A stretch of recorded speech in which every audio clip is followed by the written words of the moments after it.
Good morning. আমার নতুন একটি ব্লগে তোমাদের অনেক অনেক স্বাগত। আশা করি খুব ভালো আছো।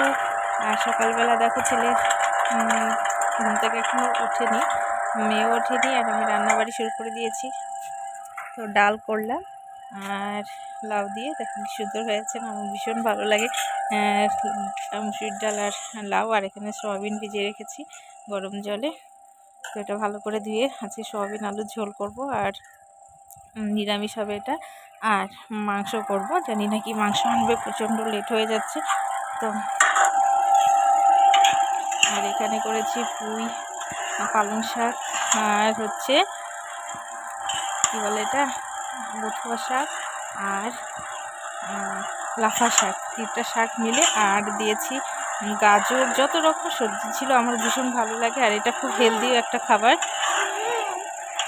তো এটা রান্না করে নিচ্ছি, নামানোর আগে ধনেপাতা দিয়ে দেবো। আর এই দেখো ছোট্ট ছোট্ট করে আলু দিয়েছি, মানে ছোটো সয়াবিন, তো ছোটো করে আলু কাটতে ভালো লাগে। আর এখানে মাংসের জন্য কষিয়ে রাখছি। এটা মাংস আনিনি কিন্তু এখনও, কিন্তু আমি এটা করে রাখছি আর কি, তাড়াহুড়োর জন্য। আনলে পরে দিয়ে দেবো, ঝাবলা শেষ। আর তো দেখো মাংসটা কষিয়ে নিলে পরে কি হয় বলো তো, অনেক সুবিধে হয় রান্নার। আর আমি রসুনটা আগের দিনই ছুলে রেখেছিলাম। সকালবেলা দেখলে রান্না কমপ্লিট করেছি। আর তোমাদের একটা টোটকা বলি, টোটকা ঠিক না, কি বলো তো, ধরো মাছ মাংস আনতে দেরি হচ্ছে, তোমার অনেক কাজ, তুমি তখন মাছ মাংসের যে মশলাগুলো আছে, পেঁয়াজ রসুন আদা যা যাবতীয়, সব সুন্দর করে কষিয়ে রাখবে। মাংসটা আনার পরে সেটা ধুয়ে বাস কড়াইয়ে দিয়ে দাও, হয়ে গেল আমার মাংস রান্না। তো আমিও সেই সিস্টেমে করেছি, কষিয়ে রেখেছি। এবার মাংসটা আনলেই ধুয়ে দিয়ে দেবো, বাস হয়ে যাবে। এবার আমার সকালবেলার রুটিন রান্না কমপ্লিট হওয়ার পর শুধু ওই মাংসটা আধা বাকি আছে। এই যে ছেলেকে নিয়ে বসিয়েছি পড়তে, আর মেয়েকে খাইয়ে ওর ঠাম্মির কাছে দিয়ে এসেছি। ঠাম্মি আর দাদাই আছে, মা পুজো দিচ্ছে। তো চলো আজকের ভিডিওটি আশা করি তোমাদের ভালো লাগবে। আর ভালো লাগলে অবশ্যই লাইক করে দিও, আর দয়া করে সাবস্ক্রাইব করে নিও আমার ভিডিওটা যদি ভালো লাগে। দেখো এখন মাংসটা নিয়ে এসছে, এই যে তো মাংসটা ধুয়ে, আর এই যে মশলাটা একটু গরম করেছি কষিয়ে রাখা, এখন একটু মাংসটা দিয়ে দিচ্ছি।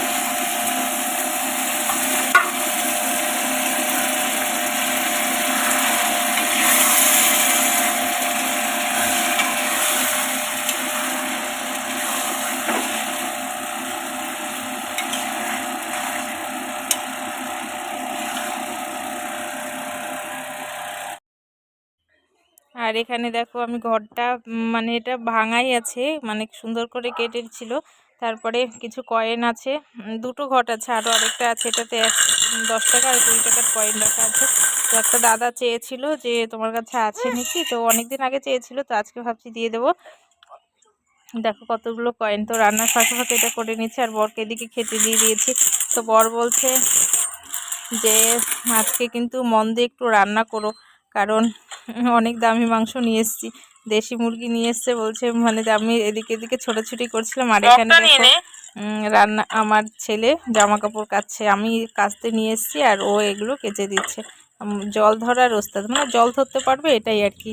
তো যে দিদির জামা কাপড় কেচে দেয়, কদিন ধরে আসছে না, 3-4 দিন ধরে, এগুলো খুব অসুবিধা হচ্ছে। তো ভেজা জামা কাপড় দুদিনের ছিল, ওগুলো সব শাশুড়ি কেচে দেয়। জামা কাপড় কাচতে এসছি, এই যে আমাকে দেবে না, ও নিজে কাচবে। এদিকে ও কালকে থেকে এক্সাম, মানে ফাইনাল এক্সাম কয়েকটা হয়ে গেছে, আবার কালকে থেকে হবে। এবার কিছুতেই আমাকে কাচতে দেবে না। আরেকটা, হ্যাঁ আসি বাবা, আরেকটা জিনিস তোমাদের দেখাচ্ছি। দেখো বরকে বলেছিলাম কুল আনতে, কত সুন্দর কুল নিয়ে এসছে, দারুণ টেস্ট। না না, নিচেই রাখো, নিচে রাখো না।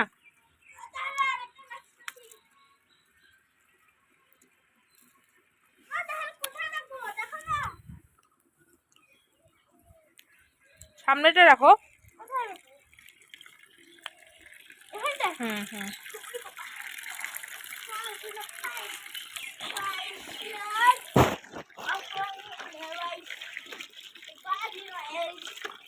ওর মধ্যে অত জল দিস না, জামা কাপড় পরিষ্কার হবে না।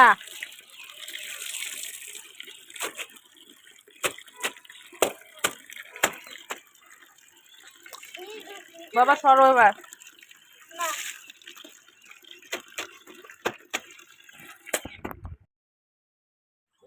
দেখো ছেলেকে বললাম যে বই নিয়ে এসো, তো ছাদে পড়ছে আর আমি এখানে জামাকাপড় মেলে দিয়ে স্নান করে নিলাম। তারপরে সন্ধেবেলা ঘুম থেকে উঠেছে মেয়ে, এখন ওকে ওয়াকারে বসিয়ে দিয়েছি, ছেলেকে পড়াবো।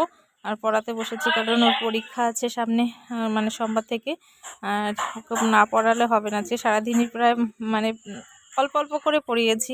আজকে আবৃত্তি ক্লাস ছিল, যেতে দিলাম না। আর এই যে দেখো আমার সোনামার দিকে খেলা করছে, এত দুষ্টুমি করছে না আর কি বলবো, সারাক্ষণ ওর বদমাইশি।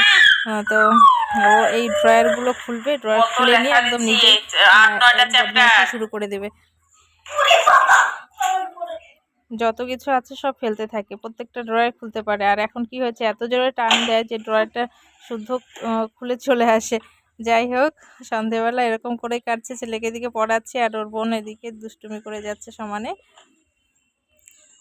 তারপরে দেখো বাবা এই জিনিসটা নিয়ে এসছে, অনেক বড় একটা টেডি, বিশাল বড়। তো ওর মেয়ে খুব খুশি হয়েছে, কিন্তু ওর কি বলতো এত বড় দেখেছে কিন্তু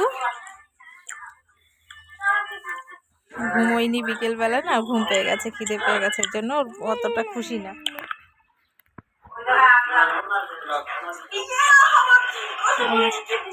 এদিকে যে দাদাই বলেছে যে তোমার বোনের জন্য এটা নিয়ে এসছে, আর মা রুটি করছে, এই দেখো পায়েতে নিয়ে আছি। আজকের মতো এ পর্যন্তই, আবার দেখা হবে নতুন একটি ব্লগে। তোমরা ভালো থেকো, সুস্থ থেকো, সবার মঙ্গল কামনা করে আজকের মতো টাটা।